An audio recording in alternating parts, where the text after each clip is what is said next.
Hello friends, Gujarati પકવાનમાં તમારું સ્વાગત છે।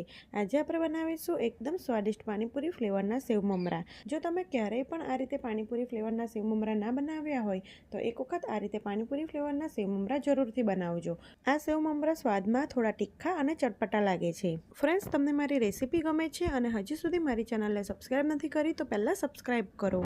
તો પાણીપુરી ફ્લેવરના સેવ મમરા બનાવવા માટે અહીં મેં 200 ગ્રામ જેટલા મમરા લીધા છે। તો પહેલાં આપણે મમરાને સ્લો ટુ મીડિયમ ફ્લેમ પર કોરા શેકી લઈશું। મેં મમરાને પહેલાં ચારીને સાફ કરી લીધા છે, એટલે મમરામાં રહેલું ભેજનું પ્રમાણ દૂર થઈ જાય અને મમરા થોડા ક્રિસ્પી થાય ત્યાં સુધી તમારે તેને શેકવાના છે। તો લગભગ 3 થી 4 મિનિટમાં આપણા મમરા એકદમ સરસ શેકાઈ ગયા છે। આપણે ગેસની ફ્લેમ બંધ કરી દઈશું। હવે આપણે અહીં પાણીપુરી ફ્લેવરના મમરા બનાવીએ છીએ, એટલે મેં અહીં 1 વાટકી ભરીને ફુદીનાના પાન અને 1 વાટકી ભરીને લીલા ધાણા લીધા છે। વજનમાં જોઈએ તો બંને વસ્તુ 30-30 ગ્રામ જેટલી લીધી છે। અહીં મેં ધાણા અને ફુદીનાને 1 કલાક પહેલાં ધોઈને સાફ કરી કોરા કરી લીધા છે। સાથે જ મેં અહીં તેલને પણ ગરમ કરવા માટે મૂકી દીધું હતું, તો તેલ મીડિયમ ગરમ થઈ ગયું છે। તો મેં અહીં અડધા કપ જેટલા સિંગદાણા લીધા છે। તો આપણે પહેલાં સિંગદાણાને ફ્રાય કરી લઈશું। તો ગેસની ફ્લેમ સ્લો રાખી સિંગદાણાને ફ્રાય કરવાના। વધારે પડતા ગરમ તેલમાં સિંગદાણાને ફ્રાય નહીં કરવાના, નહીં તો તે ઉપરથી લાલ થઈ જશે અને અંદરથી કાચા લાગશે। સિંગદાણા થોડા ગોલ્ડન બ્રાઉન અને ક્રિસ્પી થાય ત્યાં સુધી તમારે તેને ફ્રાય કરવાના છે। તો અહીં આપણા સિંગદાણા એકદમ સરસ ફ્રાય થઈ ગયા છે। આપણે તેને એક બાઉલમાં કાઢી લઈશું। હવે આપણે ફુદીનાના પાનને પણ આ રીતે ગળણીમાં જ તળી લઈશું। અહીં તમારે ગેસની ફ્લેમ સ્લો ટુ મીડિયમ રાખવાની।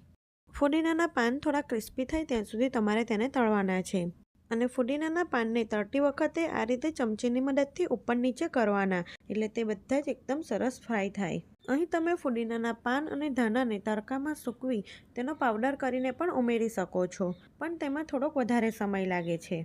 તો અહીં આપણા ફુદીનાના પાન એકદમ સરસ ક્રિસ્પી થઈ ગયા છે, અને પહેલાં કરતાં તેનો કલર પણ ચેન્જ થઈ ગયો છે। તો આપણે તેને તેલમાંથી નિતારી એક પ્લેટમાં કાઢી લઈશું। હવે એ જ રીતે આપણે ધાણાને પણ ફ્રાય કરી લઈશું। અહીં તમારે ધાણા અને ફુદીનાના પાનને ધોઈને બરાબર કોરા કરવાના। જો ફુદીના અને ધાણામાં થોડુંક પણ ભેજનું પ્રમાણ રહી જશે તો મમરા લાંબો સમય સુધી ક્રિસ્પી નહીં રહે, એટલે ધાણા ફુદીનાને તળવામાં ખૂબ જ ધ્યાન રાખવાનું। ધાણા અને ફુદીનાના પાન ક્રિસ્પી થાય ત્યાં સુધી તમારે તેને તળવાના છે।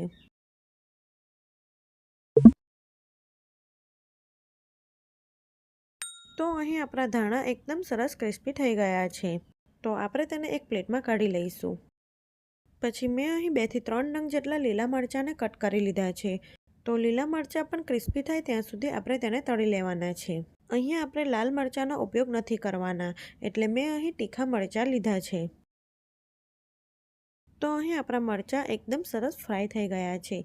આપણે તેને એક પ્લેટમાં કાઢી લઈશું। તો અહીં આપણે ધાણા, ફુદીનો અને મરચાં ફ્રાય કરીને રાખ્યા છે, તેની આપણે મિક્સર જારમાં પેસ્ટ બનાવી લઈશું। હવે આપણે મમરામાં ઉમેરવાનો મસાલો બનાવી લઈશું। તો એક બાઉલ લઈ તેમાં 1 ચમચી જેટલો શેકેલા જીરાનો પાવડર, 1 ચમચી જેટલું સંચળ, 1 ચમચી જેટલો ચાટ મસાલો, 1 ચમચી જેટલો જલજીરાનો પાવડર, 1 ચમચી જેટલો આમચૂર પાવડર, અડધી ચમચી જેટલો કાળા મરીનો પાવડર, અડધી ચમચી જેટલું મીઠું અને 2 ચમચી જેટલી દળેલી ખાંડ ઉમેરી સારી રીતે મિક્સ કરી દઈશું।